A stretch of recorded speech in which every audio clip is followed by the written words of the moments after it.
Major Newton, please. Would you kindly fill in the pass, please? Room 14, you know where it is, sir? Yes, thank you. Room 14, miss. Thank you.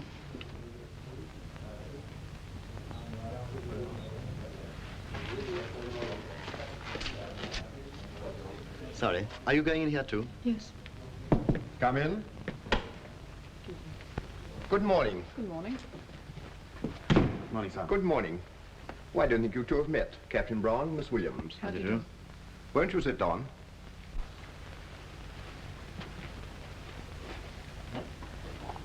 Cigarette? Thank you. Thank you, sir.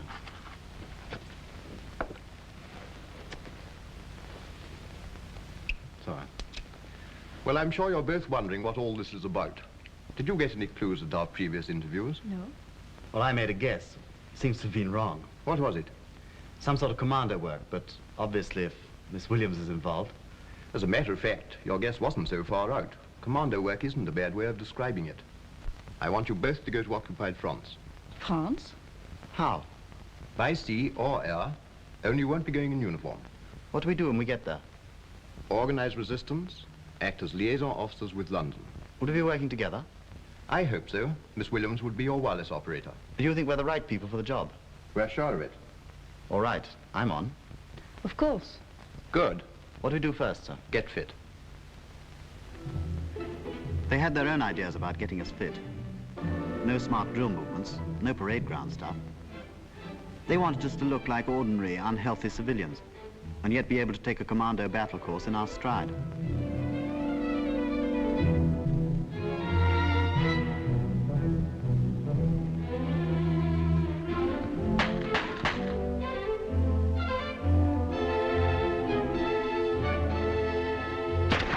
We went on a 30-mile walk across country, with only a map and compass to guide us.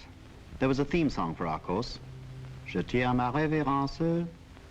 We used to make up unprintable words to it, in French, of course.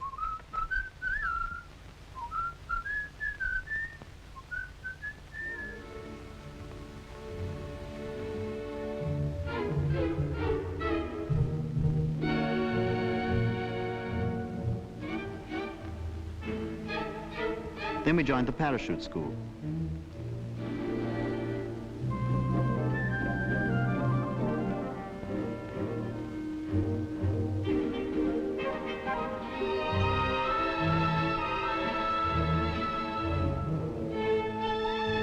The balloon jump was the worst.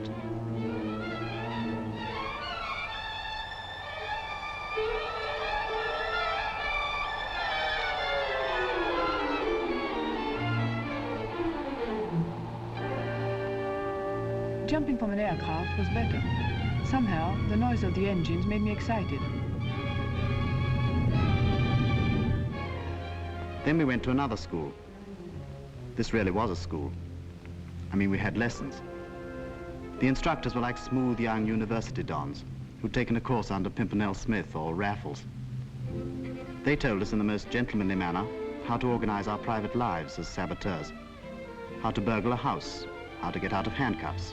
They told us almost apologetically about lethal tablets, suicide pills, to be taken only as a last resort. We made notes about organization and personal security. Learned how to recognize all ranks of the German services. Told how to use codes. How the BBC sent personal messages during the French news. The organization of the Gestapo. Until our brains reeled under the load of information. At another school, we were taught how to organize reception committees. That's local people who'd collect in a field the night the RAF were coming to parachute supplies. With electric torches, they'd guide the planes to the field. Then there was a radio device called the Eureka, used to guide an aircraft to us from 20 miles away. And there was the S-phone, a kind of wireless telephone on which we could talk to pilots, or to anyone who might fly out from London. Then I started work at the Wiley School, transmitting, receiving, coding and decoding, Morse, Morse and more Morse. I dreamt in Morse. I even started knitting in Morse. We had a week's intensive lecturing about the weak spots in the industrial system of occupied Europe. The railway network was included in this. We were shown how we could hold up supplies by cutting the line at the right place. Another weak spot was the electric power supply. We were told to attack transformers wherever we could. It was evidently no use blowing up pylons, as they could be repaired too quickly.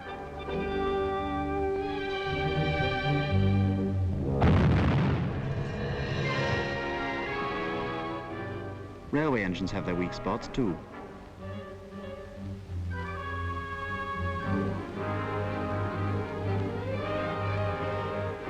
Quite a small charge in the right place can put an engine out of action for months. Sometimes people had to be got out of occupied Europe in a hurry, by air. The RAF told us about the pattern of lights for the flare path and the type of field they'd need for a landing ground. We finished our training with a scheme, which meant we were sent off separately with forged British identity cards.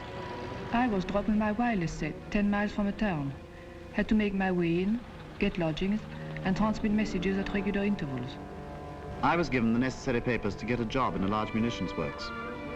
I had to bring back plans of secret plant to prove that I'd got past the guards. Half an hour after dropping us, a signal was sent to all police services in the area that a parachutist had been dropped, believed to be a German agent. We got away with it somehow, but when we came back, we were put through a fierce interrogation.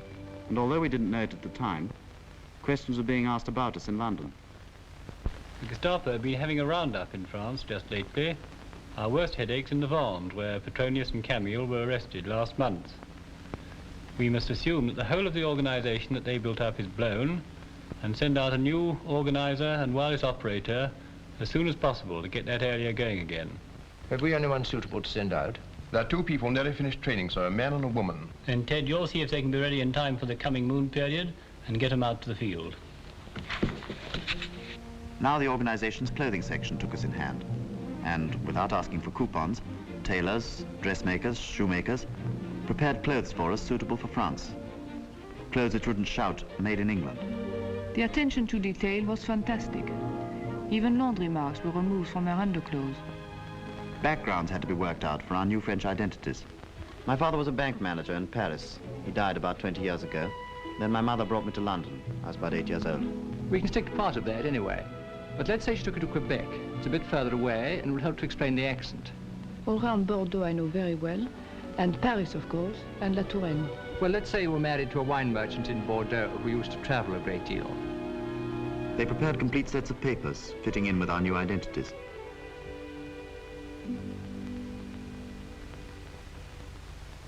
We've heard from France today. You'll be dropped by parachute about 6 miles from Henri Picard's house. You've got the names of your other contacts, haven't you? Yes. Good. All these people are reliable according to our latest information, but don't take anything for granted. Password? Je voudrais voir Mademoiselle Nadine. Vous voulez dire Mademoiselle Nadine Perron? Non, c'est Mademoiselle Nadine Ducrot, votre cousine, que je cherche.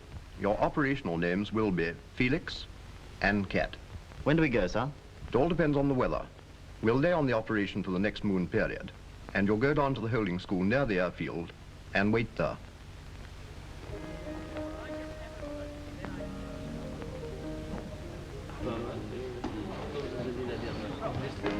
Find that soothing. Very. Do you knit French style or English style? No style. All styles I like. Oh, no, they're not. It's just the kind of thing to get you caught out, my girl. I've seen French women knit, and it's quite different. Here, let me show you. Hey, give that back. You'll undo it all.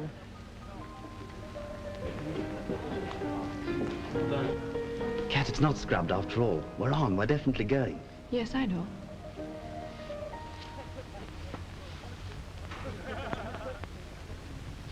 At the end of a side road closed to the public, we entered an RAF station. This airfield held one of the biggest secrets of the war, for it was from here that hundreds of agents and supplies by the ton were delivered by air to occupied Europe. An old farmhouse had somehow managed to survive right in the middle of the airfield. There weren't any cows in the barns. The barns were used now for packing and storing parachutes. Good, you're only 5 minutes late. This is your dispatcher, Warrant Officer Brown. How do you do? Right, shall I lead the way, huh? Look after the kids, will you? Yes, sir. It's a compass and a torch. It's all right, I think. Yep. Now, I'll help you on with these if you could just sit down, would you? Now, let's just check you over. Have you anything in your pockets? Don't think so. Oh. Oh. French for British? Thank you very much. Just a minute. Sixpence. Oh, there won't be much good to you in France. Don't forget your apron when I come back. Okay. Any bus tickets in your bag? That's the emergency ration. That's an extra ration. There's the torch. Yeah. And that's a bandage. There's your spade, and there's the handle. Here are your papers, Felix. Good.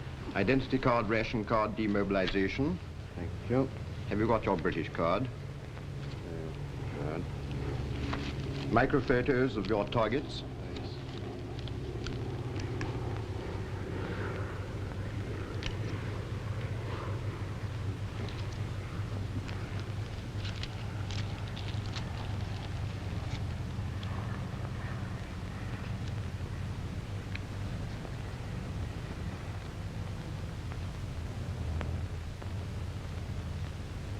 Some small monies will be useful. Good. And the money belt. Thank you very much. Here are your papers. Can I have your British identity card? Good. Here's some loose money. Now, you have your codes and WT plan, haven't you? Yes, they were given to me in London. Oh, good. Felix, here are your lethal tablets. Thanks very much. How's it work? Oh, I'll show you. Cat, your tablets are in the lipstick.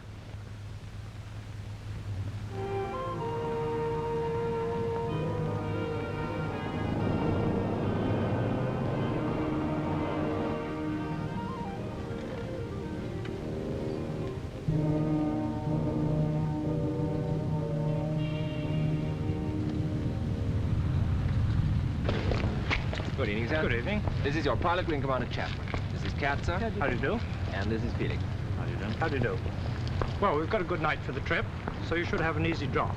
There. I told you you had the best pilots in the squadron. I bet you say that to all the girls.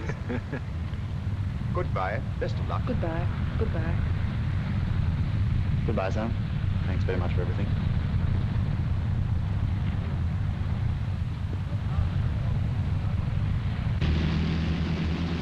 The dispatcher moved us up to the front of the aircraft to get all the weight forward for the takeoff. It's ridiculous the kind of thoughts that hit you at really serious moments like this. I remember thinking I'd be able to run my Austin 7 for 3 years on the petrol we'd be using on this trip.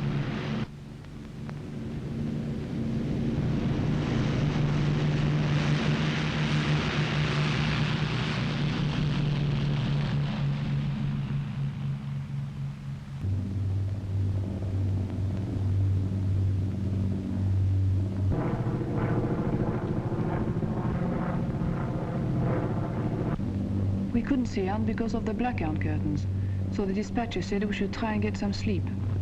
He got down sleeping bags, and I was soon tucked in.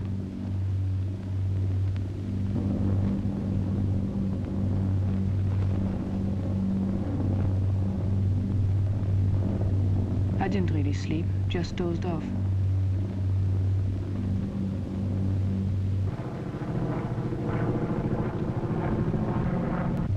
I watched him moving our packages. I hoped he wouldn't bang the one with my wireless sets. Then I realized they'd soon be landing with a bang on some field in France. He was hooking the static lines to the fuselage. These are wire ropes which automatically rip the envelopes off the chutes as they drop. The envelope and rope stay attached to the plane, and the chute's free to open up by itself.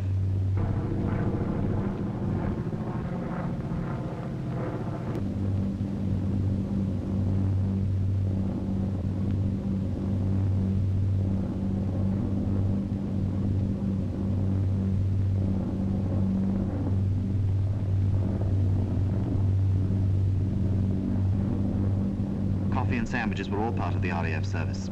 The dispatcher was a grand hostess. He did all he could to make us comfortable. But he couldn't stop my tummy feeling like a lump of hot lead.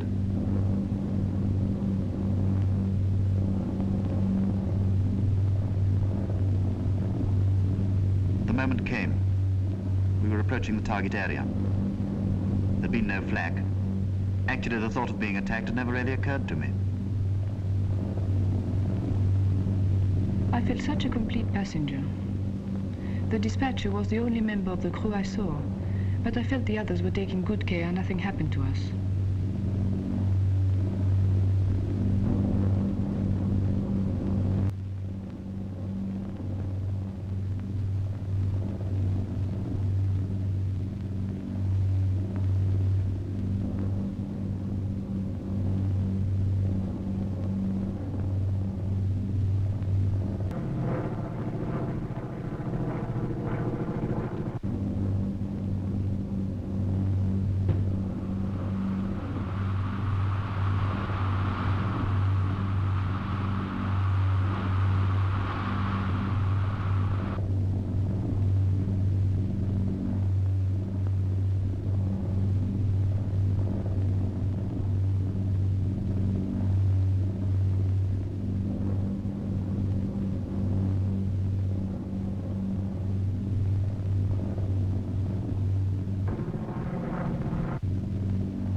Yes, but you gave me a terrible fright. Sorry about that.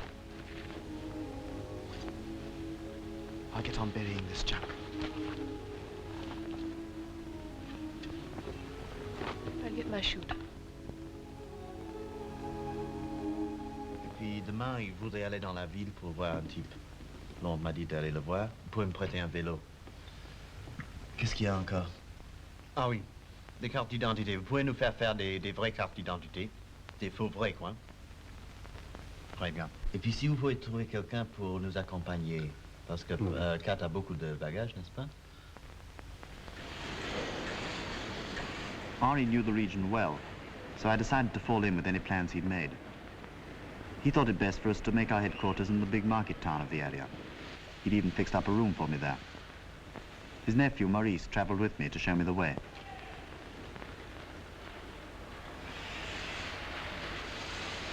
It was best for Felix and I not to be seen together, so I traveled in another part of the train. Georgette, Henri's sister, came with me.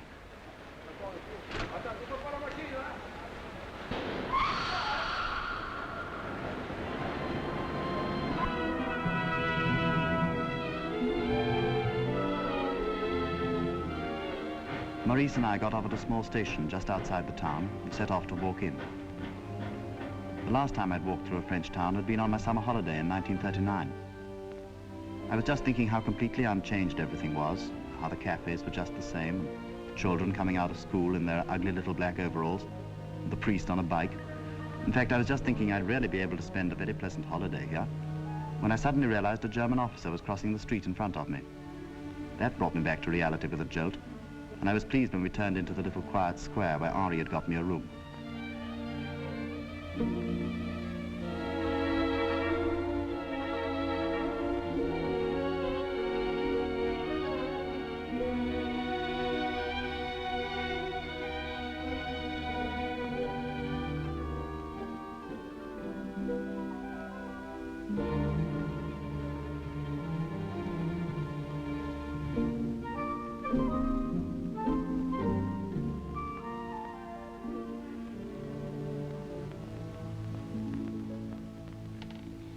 Bonjour. Bonjour.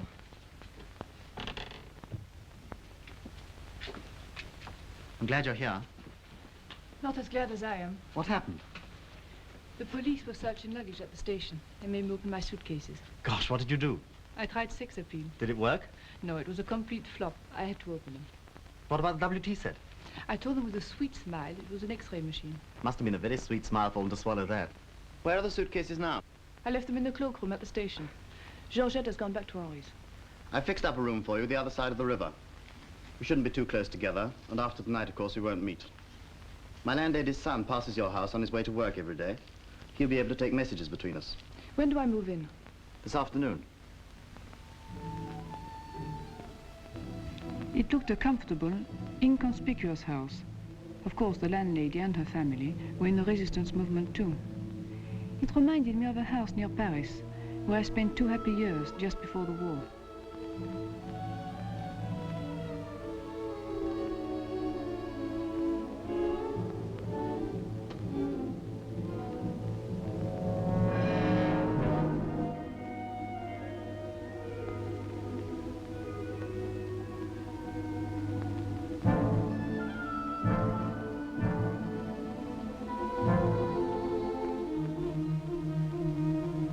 It was funny to think I was to make my home here, a room of my own, where I'd never be able to invite friends to tea.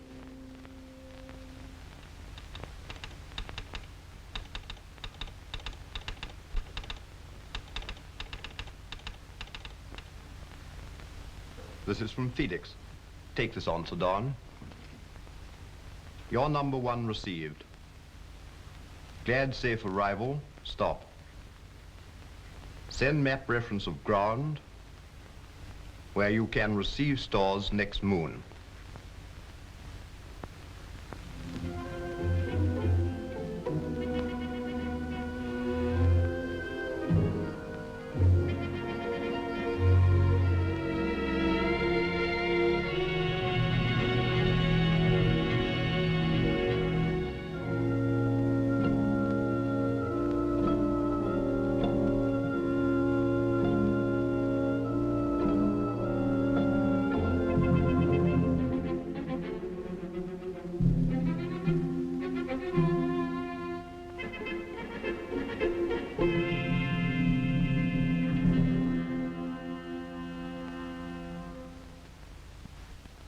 French were marvelous.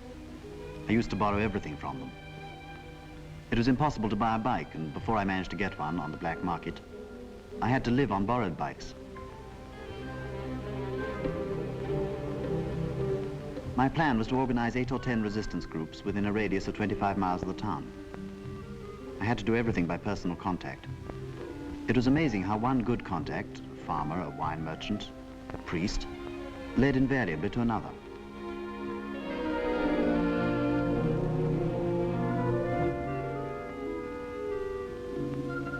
Broadly speaking, there were 3 kinds of contacts, and I tried to keep them separate. In the first group were the active ones, those I could rely on to do a job of work, sabotage or taking part in a reception committee. Then there were safe houses, usually older people who could be relied on for hospitality, and where I could go at any time of day or night and get a bed or a meal, no questions asked. Then thirdly, there were the letterboxes. That is, people like cafe proprietors or garage owners, where I could leave messages or meet people by appointment without attracting attention. Of course, we couldn't use telephones. They'd be tapped. Even internal letters were censored. I had to keep a good lookout for controls on the roads and avoid them where possible.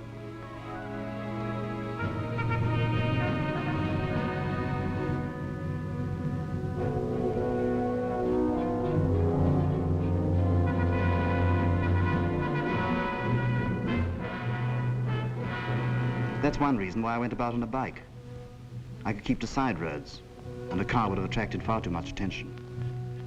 We always had to avoid attracting attention, avoid breaking any little local regulation, like not having a rear light. Or if it didn't light up, even in broad daylight, they'd fine you on the spot, or even run you in. Then you'd really be sunk, because they'd be sure to check up on the number of your identity card and find it didn't exist. It would have been just silly to have been had up for a thing like that, which could have started a chain of inquiries which might land me before a firing squad. I always got a marvelous welcome wherever I went.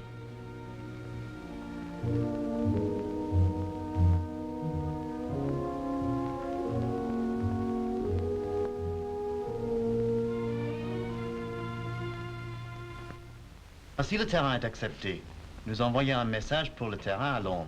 Par exemple, n'importe quel message, le curé boit du cognac, quelque chose comme ça. Et puis, quand nous écoutons ce message, nous entendons ce message à la BBC, par les messages personnels, le soir où nous entendons ça, nous irons au terrain. Avec des lampes, je vais vous montrer comment on se place avec les lampes. Puis l'avion arrive, et là, je départ. So now I had to decide on a ground for my first reception. On my endless bike rides, I'd already noticed 2 or 3 fields that might be suitable, and I looked them out on the Michelin map. You could buy these maps anywhere in France, and it was perfectly normal for anyone to have them. I decided, if possible, I'd get a field where the farmer would be in the know. So I went on to a taciturn and solid young farmer. But his field was a little too near the main road. And then I remembered dear old Monsieur Pomerin. Everyone loved him, and he loved everyone, except the Germans and the Vichy'ites. He'd fought in the Morocco campaign in 1905 and loved telling old soldier stories about hairbreadth escapes from lions. I decided we'd use his field. It wasn't very wide, but it was long, and the long sides ran north and south in the direction of the prevailing winds. When I got back, I pinpointed the field, giving the map number, longitude and latitude. I included old Pomerin's lines in the phrase for the BBC. When I'd hear it among the personal messages during the French news, I'd know the operation would be on for that night.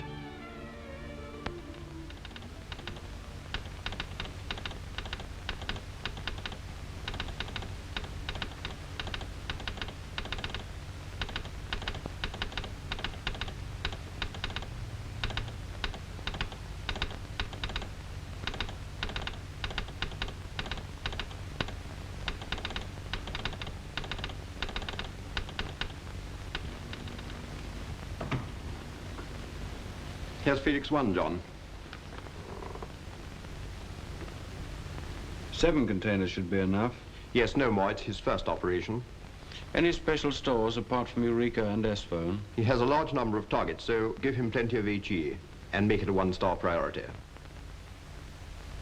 In the pinpointing section, we selected a Michelin map of the same number Felix was working with in France. And then it was only a matter of a few minutes to find the point, transfer it to a large-scale map of the area, and work out the degrees of longitude and latitude. The result was very carefully vetted in consultation with the Air Ministry. There must be no doubt whatsoever as to the position of the field on the map. Was there any flak in the area? Any enemy fighter airfields in the vicinity? Would reception lights be screened by trees? If the point passed these and other tests, the ground could be accepted. An aircraft couldn't be risked on an uncertain mission.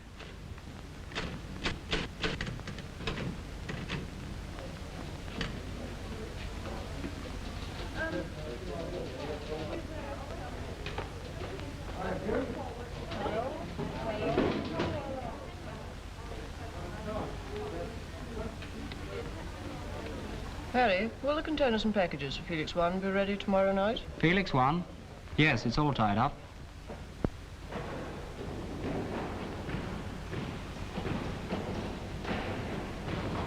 Everything depended on the country to which the stores were going. We never knew the exact destination, but usually we had an idea, for instructions were put in the containers.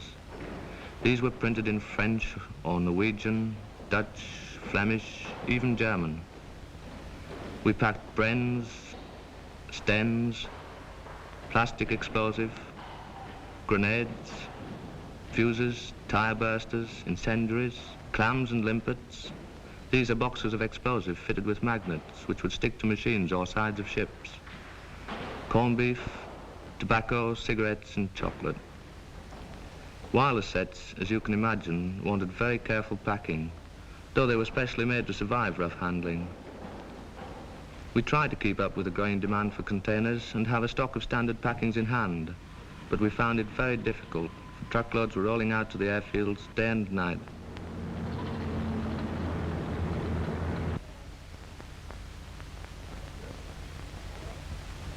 Il y a la question du temps, vous savez.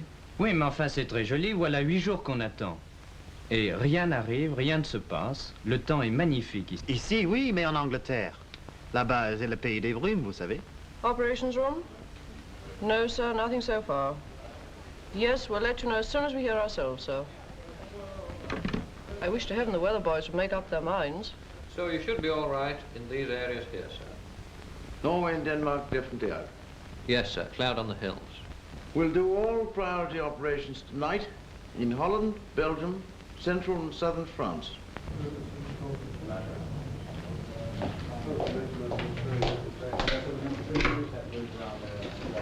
London, please.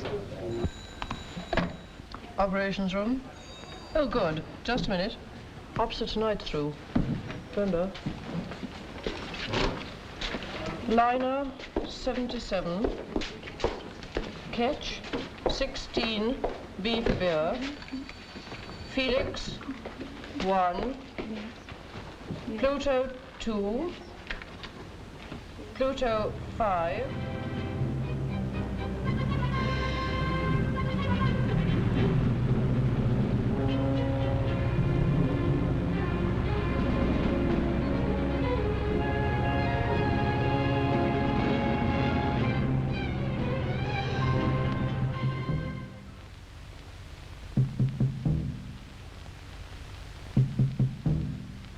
Ici, Londres.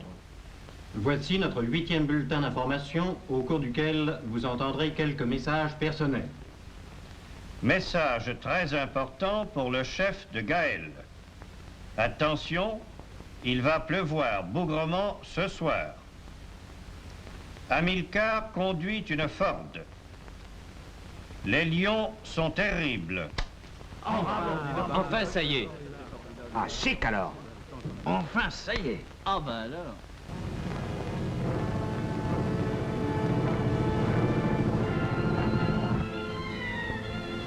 I wanted my first reception to be a success, mainly to get the confidence of the Frenchmen I'd recruited. There was many a slip that might ruin things yet. Clouds were sweeping over the moon, and the navigator had needed all the moonlight possible to pick his way to our field.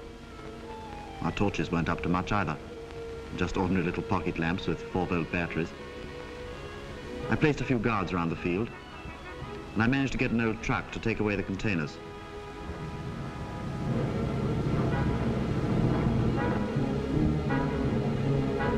We brought some bread and cheese and some wine, and a moonlight picnic helped to pass the time. Some of them were pretty skeptical about the aircraft ever coming at all.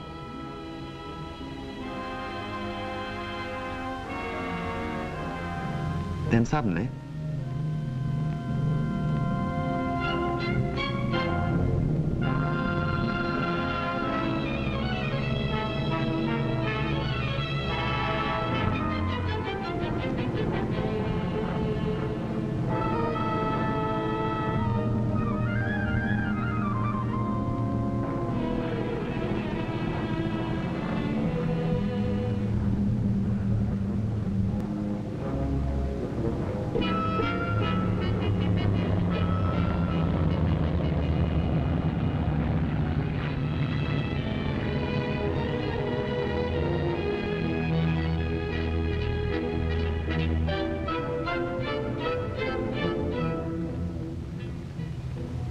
this was the most dangerous moment of the whole reception. The Germans must have heard the aircraft passing over, and of course they knew that the RAF were dropping agents and supplies all over France. A lone plane usually meant parachuting. I didn't want to be caught with 7 containers strewn over the field, and we had to remove all signs of the reception before dawn. Couldn't even bring the truck onto the field because of wheel tracks, and 4 containers was our maximum load. This little runabout was the only form of transport we could get. It was made in 1912 and was still going strong, and noisily. We were soon on our way, and traveling by side roads with a few guards giving some protection, we arrived at a farm belonging to one of the reception committee. He'd built a false wall in his barn to hide his best wine from the Germans. But we could only fit 3 containers in here. He was furious and promised that next time he'd build a real arms depot for us. The next few days were taken up in dispersing the stuff we'd received. Do you remember how after the blitzes, food stocks were removed from the ports and dispersed all over Britain? It was just the same with us. We couldn't put all our stores in one hiding place. Anyhow, especially after this first reception, I had to distribute widely, if thinly, to all my people. They all considered themselves of priority importance.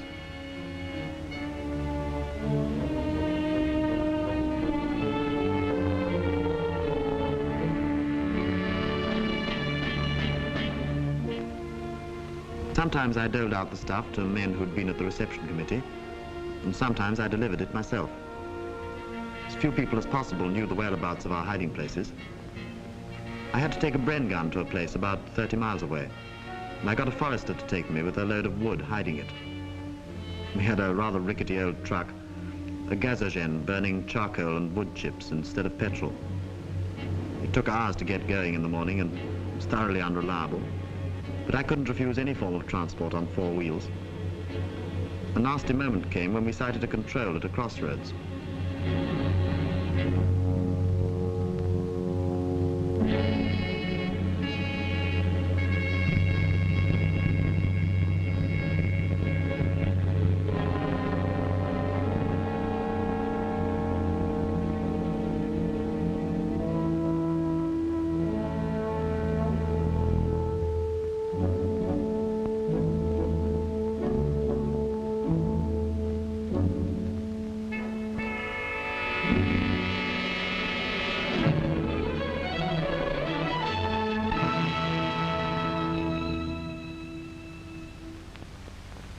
For my next operation, I used another field with a new reception committee.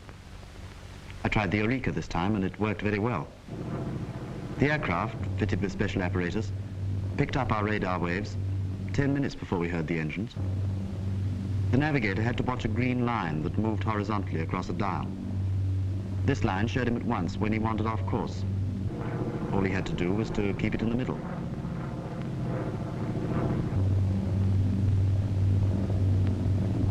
It was a grand feeling seeing the stores dropping to us. It meant we could soon begin our sabotage activity.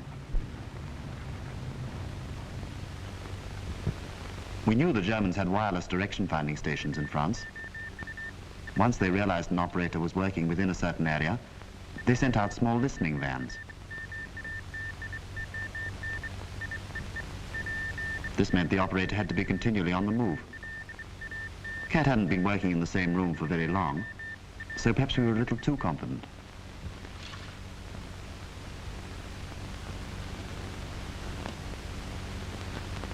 Herr Bar? Senden Sie mir sofort 2 Männer zu dem Haus im Place Carnot. Sie vermitteln sofort. Sofort, Herr Bar. Danke.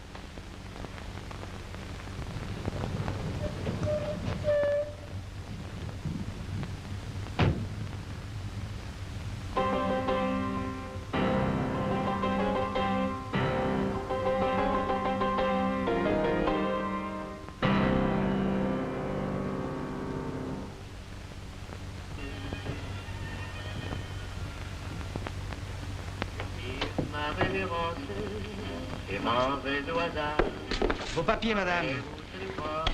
Comment? Vos papiers, madame. Oui, certainement.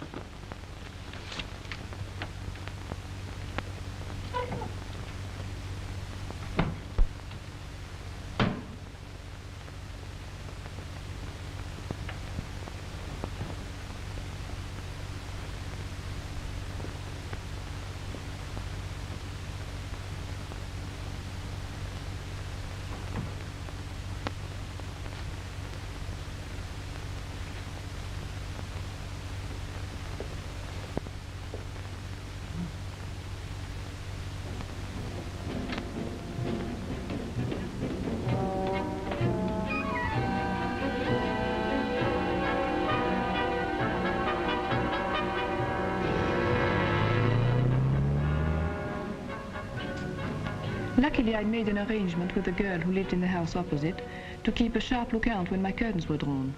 That meant I was transmitting or receiving. So when I'd heard a loud thumping on her piano, the danger signal, I was all prepared to receive those unwelcome visitors. In spite of this narrow escape, I thought it best to finish off the interrupted message, but from now on, I certainly started working from another house.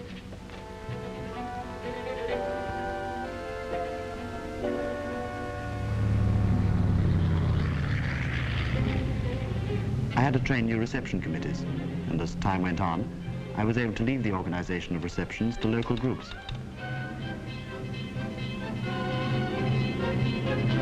Every moon period, we'd listen to the messages during the BBC News. Sometimes we'd hear our message, go out to the field, and the plane didn't turn up. The pilot might have lost his way or been shot down. To be able to map read, he had to fly about 1,000 feet, so he was vulnerable to light flak as well as the heavy stuff. They were always furious at being kept out all night for nothing. But if I could tell them a day or two after that the aircraft that should have come to us had been shot down, that stopped their grumbling.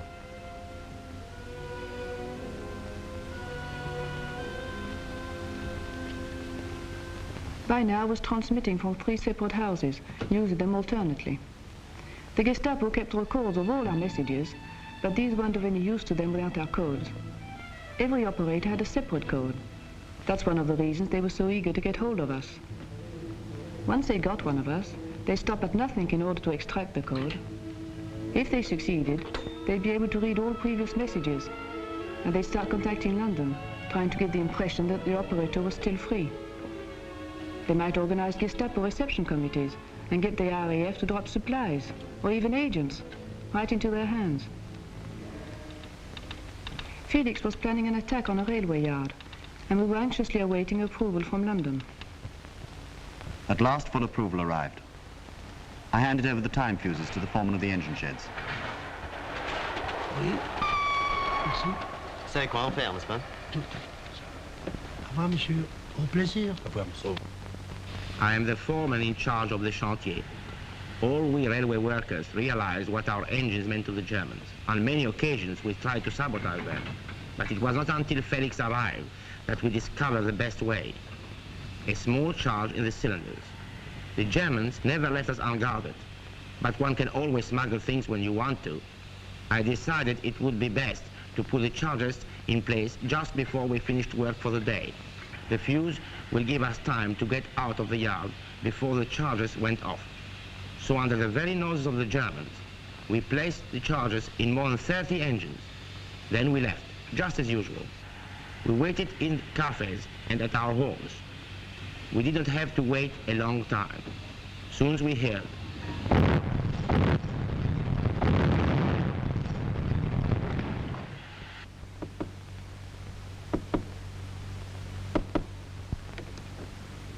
Bonjour, monsieur. Bonjour. Monsieur Felix? Oui. Entrez. Merci.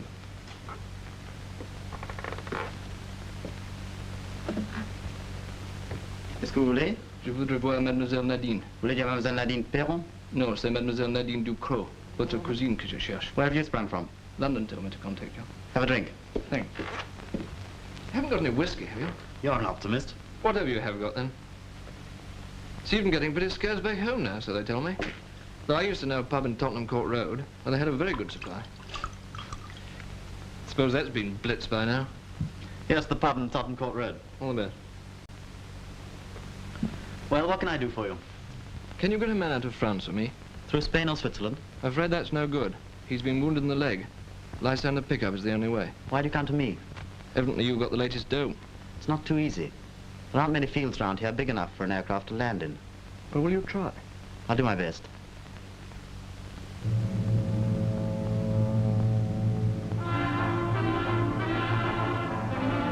I had a field for the pickup in mind and went along to have a look at it. I didn't feel too happy about receiving an aircraft. A couple of SS battalions had just moved into the local barracks, and they were making reconnaissance sorties at night. I don't suppose they were after us, but we might have had some awkward questions to answer if they found us gathered round a Lysander in the middle of the night. The field was ideal, surrounded by low-lying woods, perfect surface, and well concealed from the road. But the RAF would need exact measurements, so I started walking down one side, counting my paces. Ted, have you seen this telegram? Felix wants a Lysander pickup. I was expecting this. I'll send him out a lieutenant on the same operation. His show's going and he must have help. He sent a promising ground, and the Air Ministry are photographing it tomorrow. Oh, good.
I was able to use the pilots as a postman.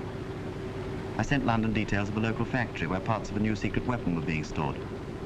I asked them to stop the RAF from coming and bombing it. I wanted to have a crack at setting fire to it myself.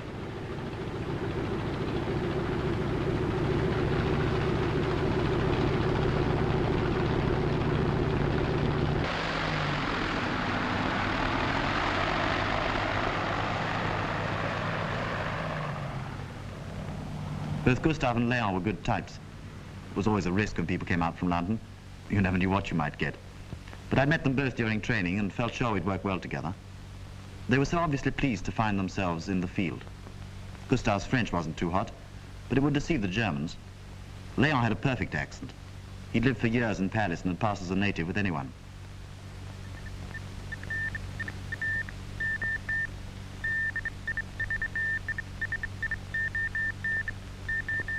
Saint-Jean, n'est-ce pas? Voilà la salle des gardes. Vous passez, il y a une patrouille par là. Alors vous passez par la barricade et vous aurez à peu près 4 heures pour faire le travail. Bon, on va détruire ça.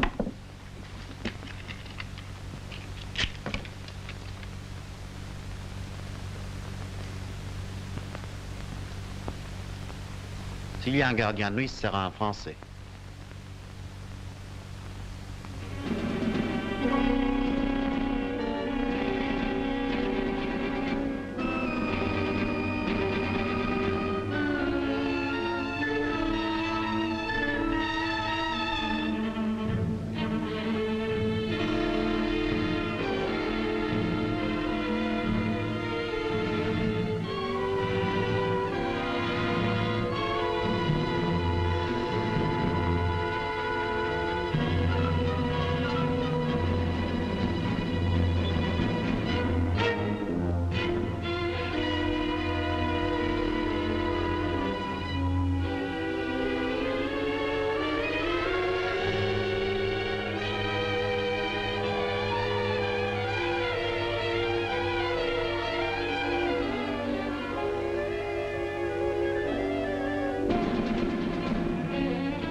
had been a good blaze, but as usual, the Germans were quick on the uptake and called in the SS battalions. They managed to control the fire before it spread to the other buildings.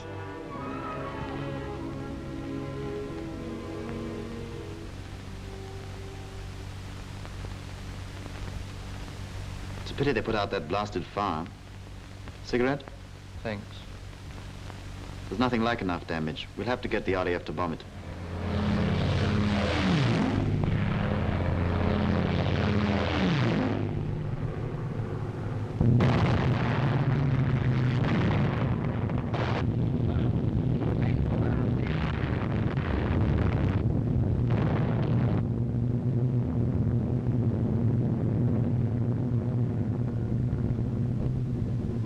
The RAF made a marvelous job of it. Very little damage outside the target area. The French were delighted. I was worried about the crew of the shot-down aircraft, but Gustave soon picked up some news about them. Hey, hey! Gustave, l'équipage du Lancaster est planqué. Tous? Ouais, ouais.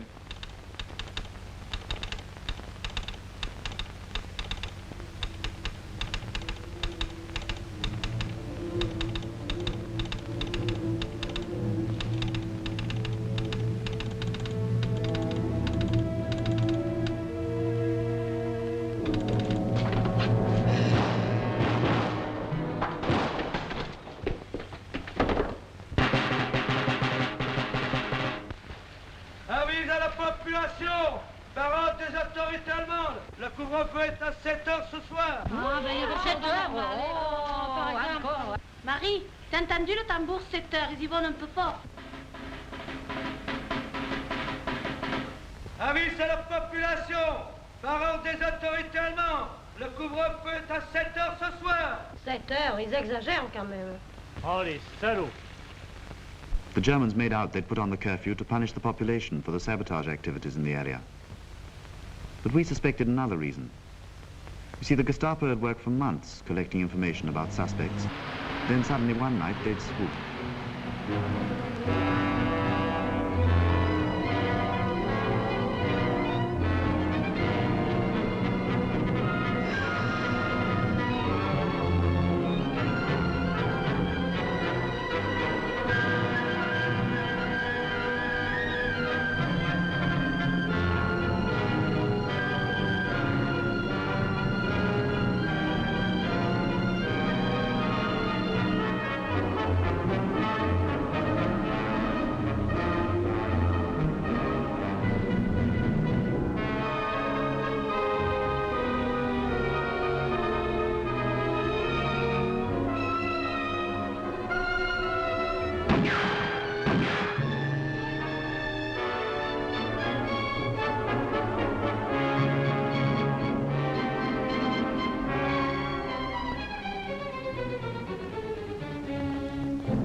She should have been here hours ago.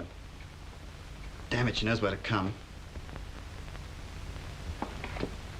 Are you all right? Of course I'm all right. Where the hell have you been, then? I went to collect George. George? Yes, the pilot who was shot down the other day. Gustave? How are you? Felix. How do you do? Glad to see you. Are you English? 3/4. Got a Welsh grandmother. Yes, Plummy, what are you doing in France? Oh, various things. Looking after chaps like you, for one. Well, I'm a bit blurred. Pierre's got the rest of the crew. How many are you? 7 counting me.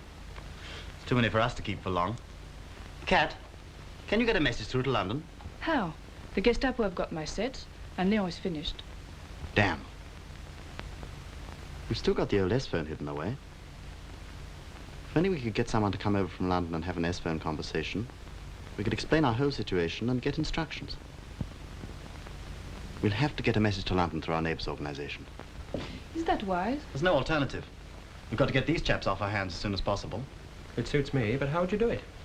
It's for London to decide. They might send an aircraft for you. Well, talk sense, boy. How'd you get an aircraft to land over here? Has been done, you know. Well, how'd you arrange it? Over the S-phone. What's an S-phone?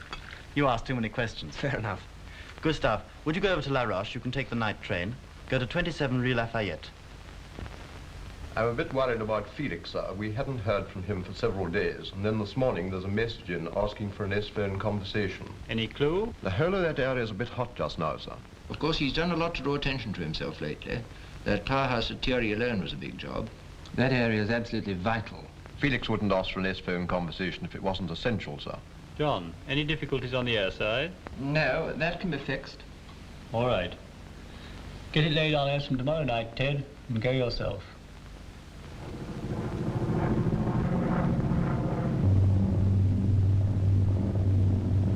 Better get back to the S-phone. All right.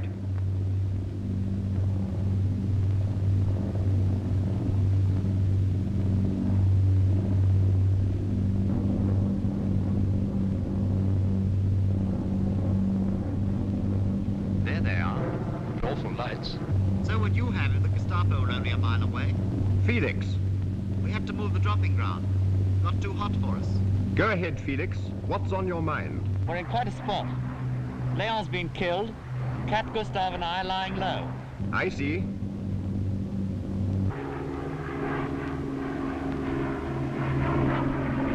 We brought WT set for Cat. Yes. Go on. Trouble is, we've got a Lancaster crew on our hands. And with things as hot as they are at the moment, I don't like keeping them much longer. How can we get them out? What about the normal channels? No good. Any suggestions, then? Hudson pickup? Can you find a field in time? I'll try. I only knew of one landing ground in the area which would be big enough. I wasn't too confident about this. Fortunately, I had George, the Lancaster pilot, to advise me. The ground we'd used for the Lysander pickup would be far too small for a heavy aircraft like a Hudson. It had to be a Hudson, of course. Couldn't pack 7 passengers into a little Lysander. What do you think? All right. I don't like the fence. Could get the fence moved on the night.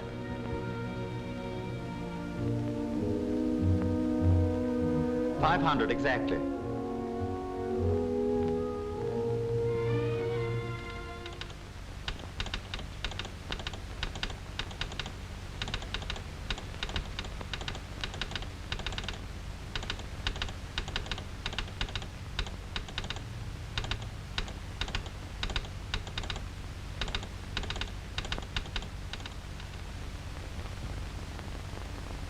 Are you sure that is a fence? No doubt about it. It's a difficult line of approach over those trees, but I think we can manage it. I'll agree, provided your man can guarantee to move that fence. I'm not sure that Felix himself shouldn't come out on the Hudson. We'll never get a full picture of that area until we hear his own report. Actually, Felix could do with a rest or a change of scene. Yes, then we might tie him in with the new invasion plan. We certainly need the best man we've got for Normandy. We'll bring him back and give him the rest. Meanwhile, I'll put...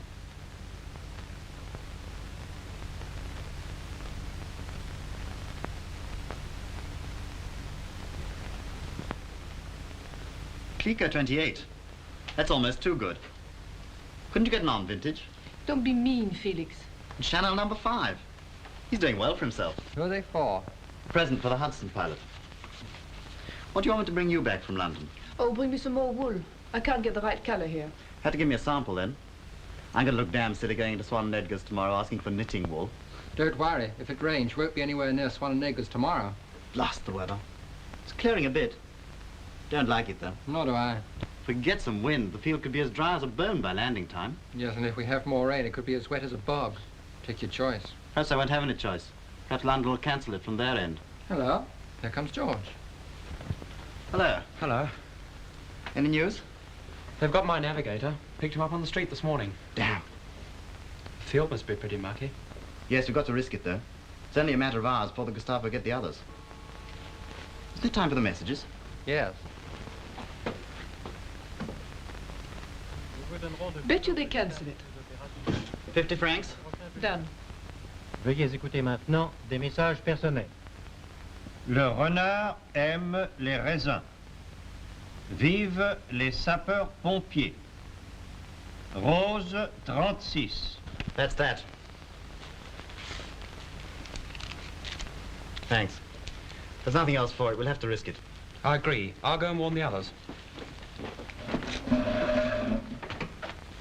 I had a fiendish decision to make. If we had to hang on till the next moon, the whole underground network I'd built up would probably be shattered. Yet I might be guiding the Hudson to trouble.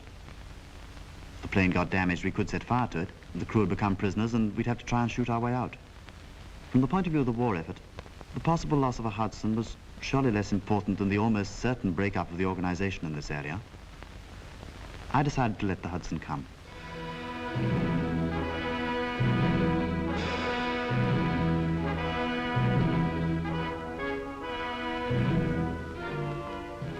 Paul, surveille le côté nord. Toi, c'est par ici, et toi, René, la route.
Come on, get in.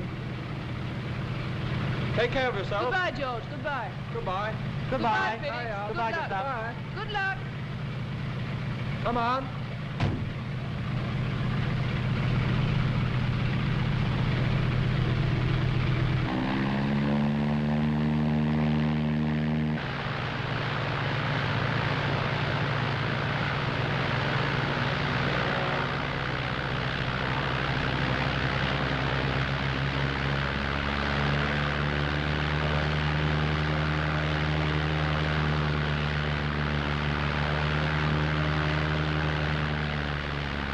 What's wrong down there?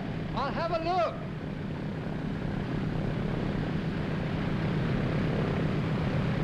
Looks as if the wheel's stopped. Tout le monde ici. Vite, vite.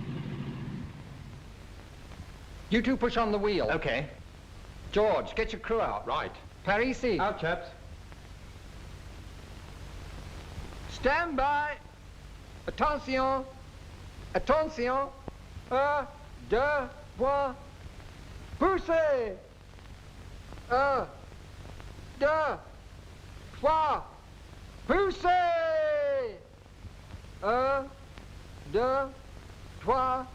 Poussez. Poussez. Poussez. Arrêtez. Arrêtez. It's no good. I'll come down.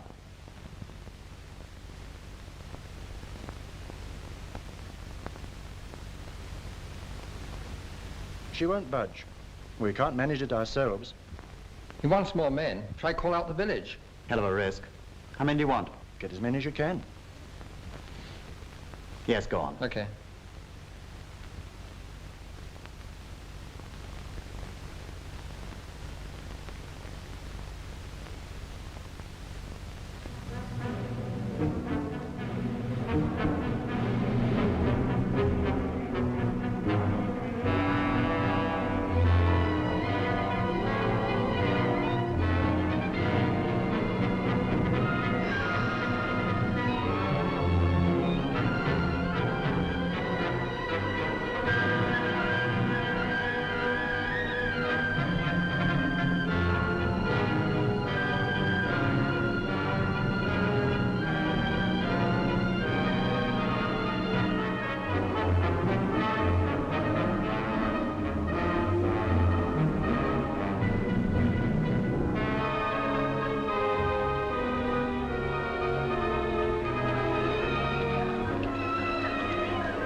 Attention!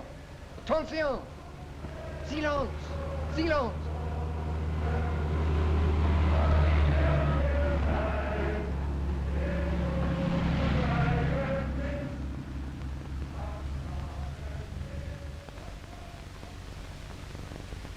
En place tout le monde!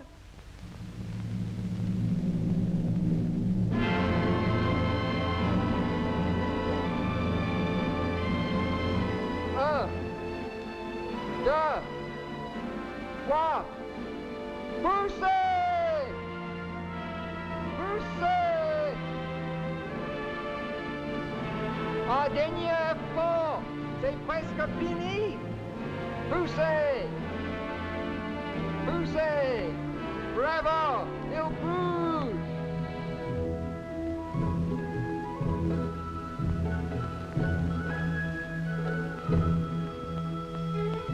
Come on, Benny. Dispersez-vous! Get ready to take off. Get the boys in the aircraft as quick as you can. We ought to get away this time, all right. Goodbye, Gustav. Thanks a lot. Bye. Don't forget my wool. No, I won't.